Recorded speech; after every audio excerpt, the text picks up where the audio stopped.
welcome to the show. It's the Money and Markets Show, and I'm Charles Ward, your host. Now, today we have quite a lot in our bouquet for you.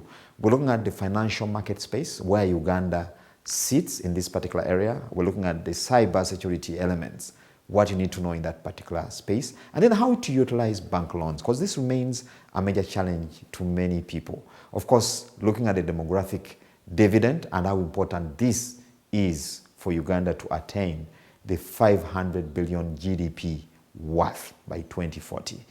Now, this show is sponsored by Absa Bank Uganda, and this moment, Absa is rolling out the Joga campaign, of course, which is supposed to put people in a financial strength position, especially at this season of the year. At Absa Corporate and Investment Banking, we are invested in your story, and we invite you to write it with us because your story matters. Absa. Now, Uganda has set itself a fairly aggressive growth target. That's the GDP growth, moving from about $50 billion to around $500 billion by the year 2040. Now, to some pundits, this will take more than money to achieve. And they're putting a lot of emphasis on the human resource capacity that the country possesses today. Now, in this segment, we're trying to find out what can be done to free the potential of Uganda's, what some have called demographic dividend, to see that it ticks the right boxes to achieve that fairly aggressive target by the year 2040. Well, Professor, we're quite honored to have you on the show, Money and Markets. You're most welcome. Thank you, Charles. Very good. Now, Professor, as an academician, I know you've been quite passionate about the issue of human resource development in this country. Right. And of course, as a country, Uganda, we have a quite aggressive target we want to achieve by 2040 in terms of GDP growth. Right.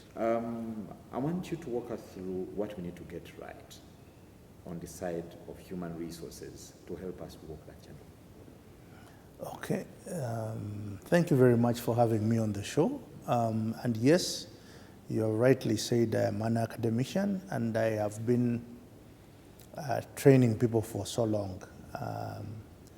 Right now I work with a school called Matabakas Business School, and we focus on professional training, and we also focus mainly on adults who are in the workspace. And one of my biggest experiences is that in very many areas you will find that it is not the jobs that are missing, but rather it is the skills that are missing. But even where the skills are present, those skills are substandard. They cannot enable us as a country to compete at a world-class level. So my concern is that while we are talking about tenfold growth by 2040, which is something which we badly need, we must also be investing in skilling our people to produce that growth. Otherwise, that growth will not simply come because we are gifted by nature. And look, this is what I mean. In the development of a country, there are certain skills which are basic. If we start, for instance, at the bottom, let's talk about the trades, okay? Let's talk about tradesmen. Let's talk about people in this category who include carpenters, okay? Carpenters who can make world-class furniture. Let's talk about masons. Masons who can build houses which have straight lines, okay? Let us talk about plumbers.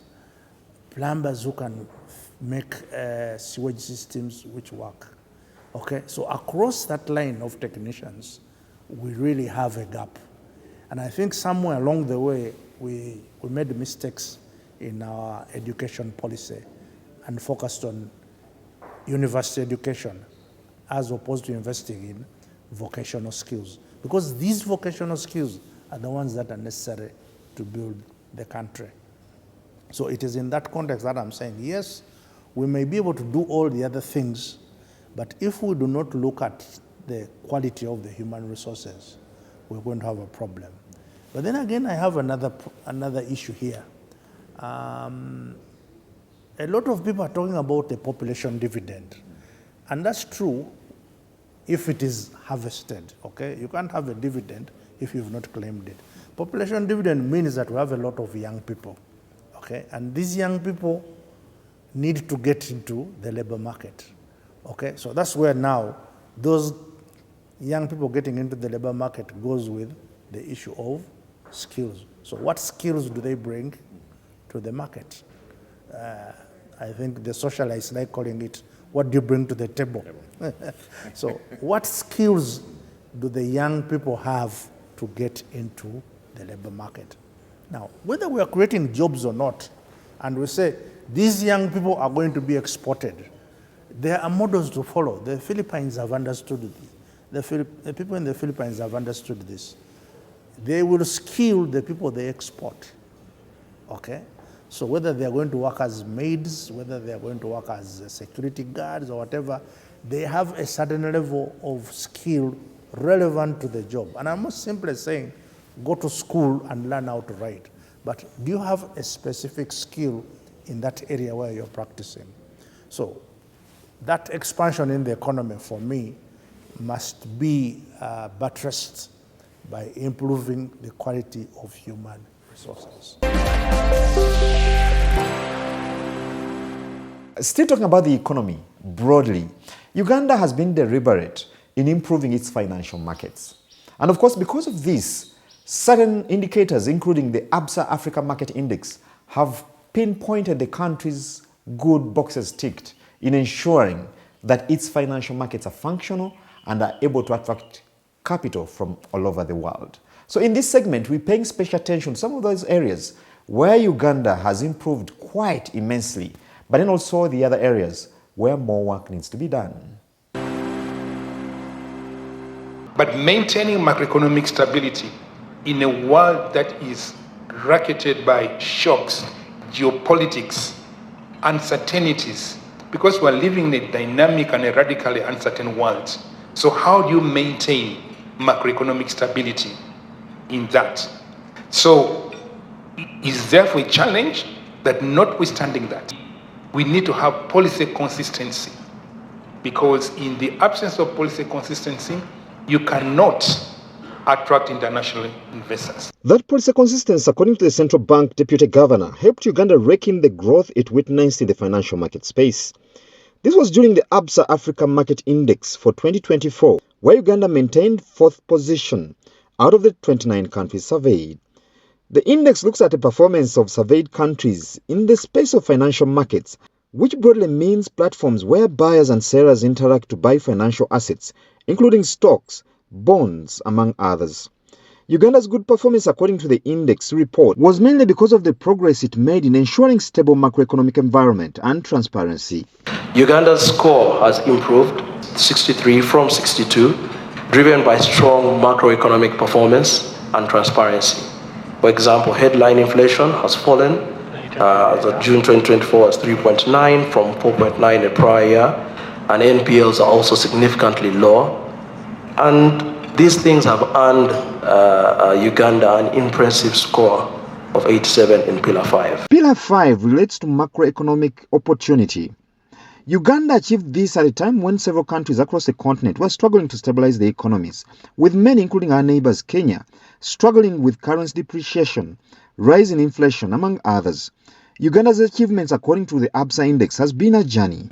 The index started in 2017 and we're at the 9th position with 47 points, and that's out of 100.